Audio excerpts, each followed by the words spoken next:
The Tale of Beauty and Prejudice. A story from war-torn Italy. Our narrative unfolds in Italy during 1940, as the nation joins the Second World War. We encounter a young boy of 12 summers named Renato, whose father takes him to purchase a bicycle. Thrilled with his new ride, the child ventures into the village to explore and meets up with his companions. His friends admire the shiny new bicycle when suddenly one whispers, "She's approaching," and they all quickly sit down. Renato feels confused about who might be coming, until he witnesses the most stunning woman in their community walking past. This enchanting lady is called Milena. The moment the boy lays eyes on her, he becomes completely spellbound, as if struck by lightning, unable to look away from her graceful figure. From that day forward, Renato and his companions begin trailing Milena on their bicycles throughout the village. This beautiful woman lives with her elderly father, who works as an educator at the local school but suffers from hearing difficulties. Coincidentally, Renato attends the same educational institution. Although Milena has entered matrimony, her spouse remains absent most of the time due to his military service. Her extraordinary beauty captivates every man in the community, who desperately long for even a single glance from her.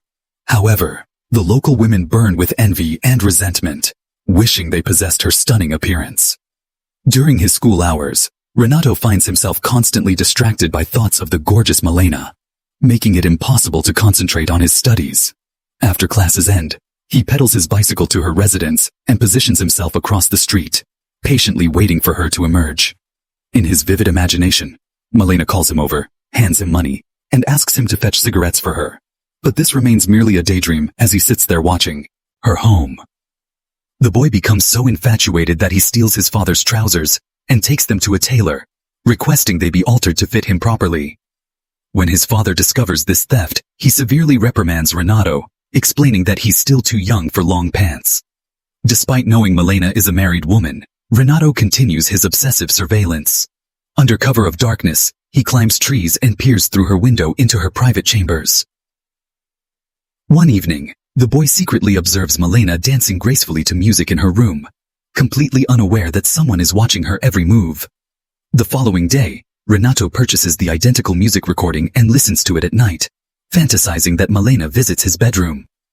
This brings him immense joy, though it exists only in his imagination.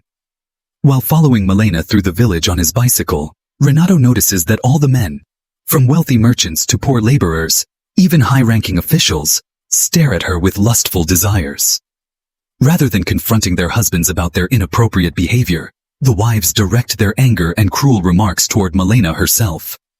They despise her because they don't want their spouses admiring other women.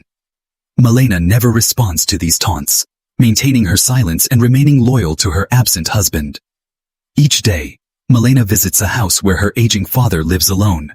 She comes regularly to care for him since he has grown frail and requires medication. Renato follows her there as well, hiding and observing her compassionate care for her parent. One fateful day, military officers and government officials announce through loudspeakers that several soldiers have perished in battle, including Milena's husband. Upon hearing this news, the men in town become excited, thinking they now have an opportunity with the newly widowed woman. Meanwhile, Milena is devastated by her husband's death, having loved him deeply.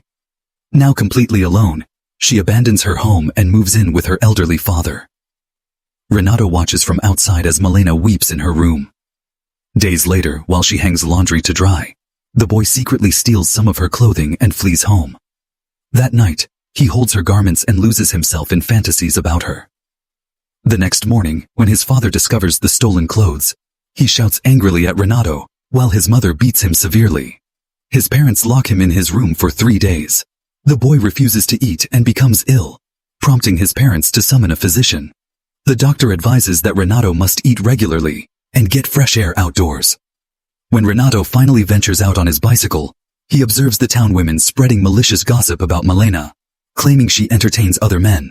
Some men also speak ill of her, but Renato knows these accusations are false. The next day, while Milena's father teaches at school, he receives an anonymous note claiming his daughter is immoral and involved with multiple men in town. Believing these lies, her father becomes furious, disowns her, and expels her from his home. Milena must return to living alone in her own house.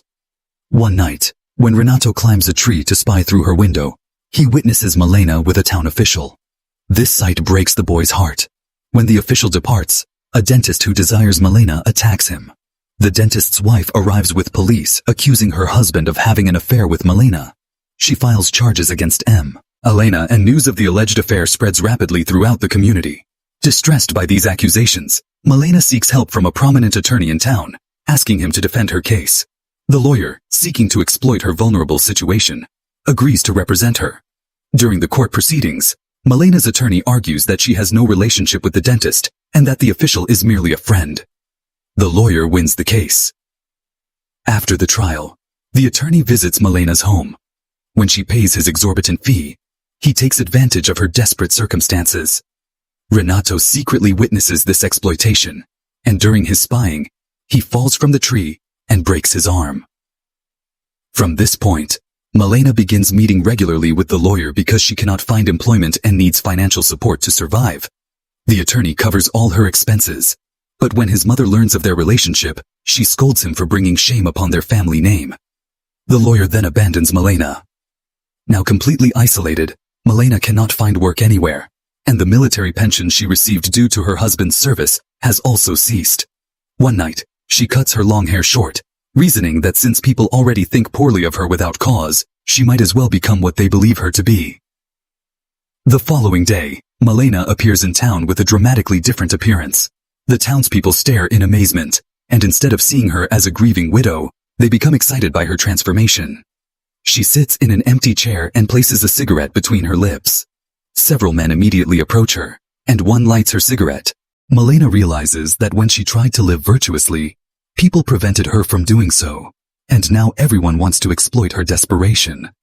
Therefore, she decides to engage in questionable activities for money and survival, accompanying a man to a hotel. Renato observes all this from a distance and feels terrible about what he's witnessing. The boy keeps watch on Malena's house at night and sees different men visiting her regularly. The wives of these men become increasingly angry and hate her even more intensely. Malena becomes notorious throughout town and is even seen socializing with cinema performers. Watching all this makes Renato deeply sad. He never wanted her to engage in such work and wished he could help her, but he's too young to provide any assistance. One day, Renato sees Malena with two German officers. He cannot bear this sight and collapses unconscious. After this incident, his mother and other elderly women believe Renato is possessed by evil spirits, so they take him to a church priest for spiritual cleansing. Meanwhile, all the women in town have grown fed up with Malena because their relationships with their husbands are deteriorating. One day, several women storm into a hotel where Malena is with a client. They drag her outside, tear her clothing, beat her mercilessly, cut off her hair, and humiliate her thoroughly. They demand that she leave town immediately. Not a single man present comes to her rescue. Malena feels devastated by this brutal treatment, but she cannot remain and endure further humiliation, so she departs from the community. Renato witnesses this entire horrific scene from afar. Several days later, Malena's husband returns to town. He's still alive, but has lost one arm in combat. All the residents are completely shocked to see him. He comes to his house searching for Malena, only to find several people living there who have occupied his home because their own houses were destroyed in the war. When Malena's husband asks townspeople about his wife's whereabouts, no one wants to explain what happened or where she went. Even his friends begin spreading lies about what his wife did during his absence. Hearing all this deeply hurts Malena's husband. Renato wants to tell Malena's husband the truth about her, but he lacks the courage to confront him. However, the boy knows which train Malena took and her destination. So one night, he throws a letter to Malena's husband and runs away. The letter states that she still loves him and has gone to the city of Messina. That same night, Malena's husband boards a train to find her. 1 year later, Malena returns to the same town with her husband. As they walk through the community, the women notice that Malena appears even more beautiful than before. But now she's with her spouse, so they realize she no longer poses a threat to them. Witnessing Malena's courage amazes the people, and they begin speaking about her with greater respect. When she visits the marketplace, the same women who previously attacked her now greet her with good morning and address her as Madam. Malena, forgiving everything, returns their greetings politely. As she's returning home from shopping, some oranges fall from her bag. Renato helps her collect them.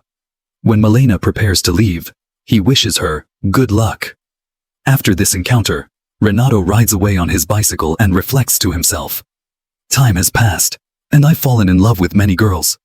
When they kept me close and asked if I would remember them, I promised I would. But the truth is, there's only one woman I could never forget, and that is Milena. The film concludes with this meditation on how society judges women and the enduring impact of first love. This story demonstrates how communities often unfairly condemn and punish women, and how beauty can become both a blessing and a curse. It's narrated through the innocent perspective of a young boy experiencing his first infatuation while witnessing the harsh realities of how gossip, jealousy, and moral hypocrisy can destroy someone's life. What are your thoughts on how society would treat another woman in Milena's situation? Please share your opinions in the comments below. Don't forget to like and share this video, subscribe to the channel, and press the bell icon so you won't miss any upcoming content. See you in the next video. Until then, goodbye, and take care.